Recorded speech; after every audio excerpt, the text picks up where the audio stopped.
اللہ ہمارے دل میں کسی انسان کی اتنی محبت کیوں پیدا کرتا ہے؟ اللہ انسان کے دل میں کسی شخص کی محبت پیدا کرتا ہے جو اکثر ان کے ذہنی اور جذباتی حالات کو بہت اثر انداز کرتی ہے۔ یہ محبت کسی شخص کے لیے کبھی درد اور کبھی سکون کا سبب بھی بن سکتی ہے۔ اللہ اس طرح کی محبت کو پیدا کر کے اپنی حکمت اور امتحان کا حصہ بناتا ہے۔ یہاں کچھ وجوہات دی گئی ہیں جو سمجھاتی ہیں کہ اللہ کسی شخص کے لیے ایسی محبت کیوں پیدا کرتا ہے۔ قضا و قدر: اللہ کسی شخص کی محبت کو اپنی تقدیر کا حصہ بنا سکتا ہے۔ زندگی میں کچھ لوگ ہمارے لیے خاص ہوتے ہیں اور ان کی محبت انسان کے دل میں اتنی گہری ہو سکتی ہے کہ اسے بھولنا مشکل ہو جاتا ہے۔ یہ ایک قسم کی اللہ کی تقدیر ہے جو ہمارے دل میں پیدا ہو جاتی ہے۔ امتحان اور صبر: کبھی کبھی اللہ کسی شخص کی محبت کو اس لیے انسان کے دل میں پیدا کرتا ہے تاکہ وہ امتحان لے سکے۔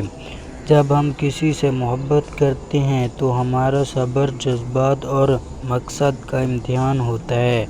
یہ محبت ہمارے صبر اور یقین کو پرکھنے کا ذریعہ بن سکتی ہے۔ جذباتی تعلق اور قربت: اللہ کسی شخص کی محبت انسان کے دل میں پیدا کرتا ہے تاکہ ایک جذباتی تعلق ہو۔ یہ تعلق انسان کو اپنے آس پاس کے لوگوں سے زیادہ پیدا ہوتا ہے اور ہم انہیں اتنا یاد کرتے ہیں کہ انہیں بھول پانا مشکل ہو جاتا ہے۔ اس کا سبب یہ ہوتا ہے کہ ہمارے دل میں اللہ نے ایک خاص رشتہ پیدا کیا ہے۔ توجہ اور اہمیت: اللہ کسی شخص کی محبت کو ہمارے لیے اس لیے پیدا کرتا ہے تاکہ ہم اس شخص کی توجہ اور اہمیت کو سمجھ سکیں۔ یہ محبت ہمیں سکھاتی ہے کہ ہم اپنے جذبات کے علاوہ وہ ہر شخص کی فیلنگز اور احساس کو سمجھ کر ان سے محبت کریں۔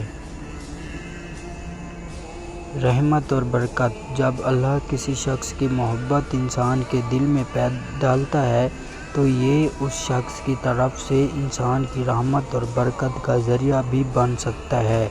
کسی شخص کی محبت زندگی میں برکت ڈالتی ہے اور انسان ان سے جڑ کر اپنی زندگی میں بہتری محسوس کرتا ہے۔